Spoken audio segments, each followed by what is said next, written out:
There are scenarios, there's quite a lot of parents actually, let's be honest, we have a lot of information and we have a lot of details of parents who are putting up with and tolerating themselves and the children being abused or putting them at risk. The reason why they tolerate these things is because they know that as soon as they tell social services will take the children away.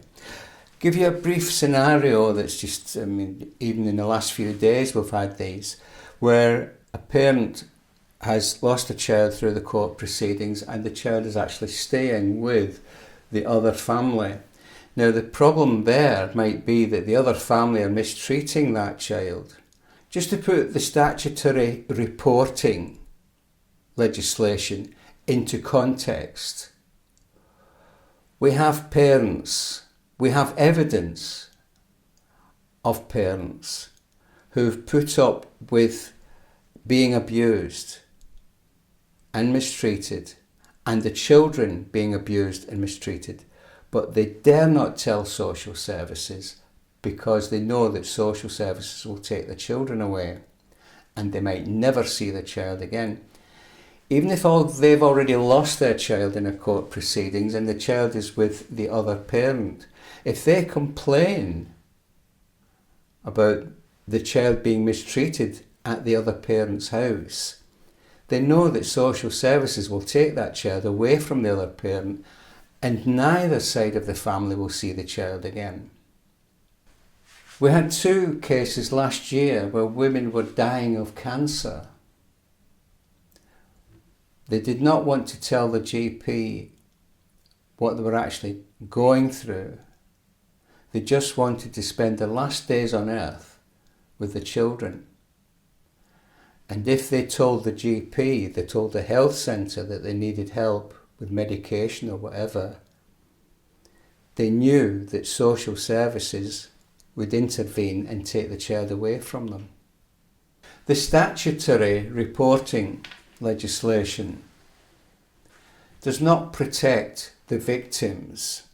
It does not prevent children becoming victims. It prevents the perpetrators being caught because everyone keeps quiet about these things because social services will take those children into care.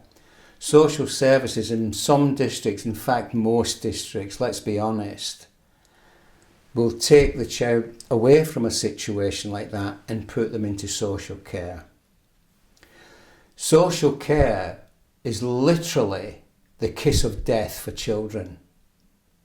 Suicide is the main cause of death for children from the age of 5 years old.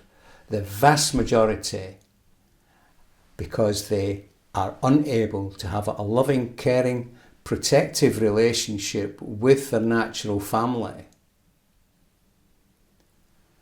In the recent Manchester inquiry into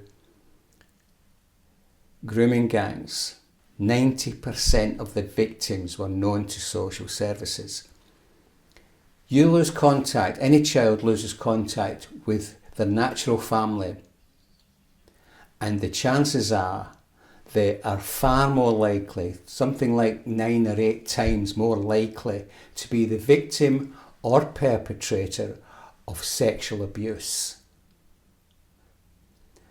They're about the same number of times, it's about 6 or 7 times more likely. In some cases, some instances, some crimes, it's 20 times more likely to commit violent, offensive crimes or offences against a person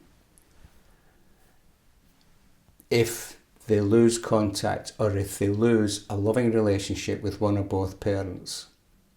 Yet still, the law supports the idea of removing children from their families because of a potential for violence or at risk of any violence at some time in the future.